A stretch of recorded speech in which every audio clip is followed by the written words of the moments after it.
Untuk mendapatkan sepotong madu hutan tua, pria pemberani ini bisa dibilang telah mengerahkan segenap nyawanya. Tanpa ada langkah perlindungan apapun. Dia bahkan nekat memanjat pohon setinggi ratusan meter dengan tangan kosong. Jika ada sedikit saja kesalahan, pria itu langsung akan hancur lebur. Dari bawah, pohon ini diperkirakan membutuhkan 3 orang dewasa untuk memeluknya. Dengan membawa sekarung paku, ia mulai memanjat ke atas. Di dalam ngarai sungai Nujiang yang dalam di Yunan, penduduk asli setempat juga menggunakan metode ini untuk mengambil madu. Namun, mereka menggunakan rotan untuk melindungi diri mereka.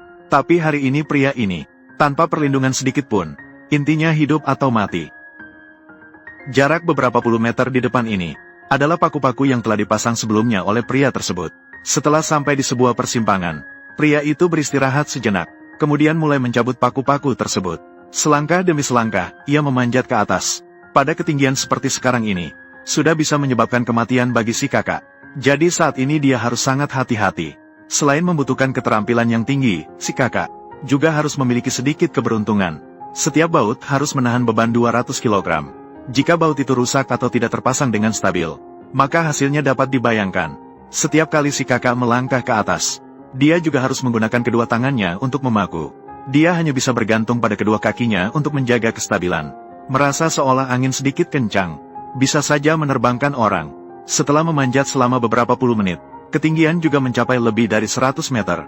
Batang pohon yang awalnya beberapa meter tebal, perlahan-lahan menjadi beberapa puluh sentimeter. Tingkat bahaya juga semakin tinggi. Namun si kakak berkat keberanian yang luar biasa, nekat terus memanjat sambil mengangkat kepala.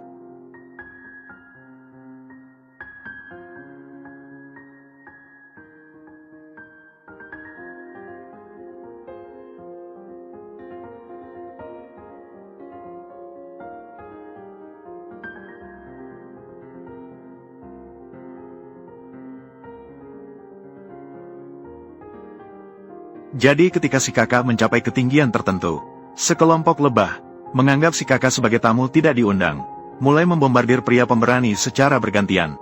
Jika ada sedikit saja kekuatan mental yang kurang, itu adalah bencana total. Setelah 2 jam mendaki, pria pemberani akhirnya tiba di dekat sarang lebah, kemudian mulai perlahan-lahan mendekati sarang lebah. Serangan lebah juga semakin ganas. Pria pemberani menghadapi gigitan puluhan ribu lebah, nekat merangkak ke arah sarang lebah. Posisi sarang lebah tepat di cabang pohon yang bercabang. Jika cabang itu patah, pria pemberani tidak memiliki kemungkinan untuk selamat sedikit pun. Namun, beruntungnya, Dewi Keberuntungan memihak padanya. Saat tiba di posisi sarang lebah, pria pemberani pun mengeluarkan alat, bersiap-siap untuk mengemas semua madu, kemudian meninggalkan sarang lebah, agar lebah yang rajin terus memproduksi madu.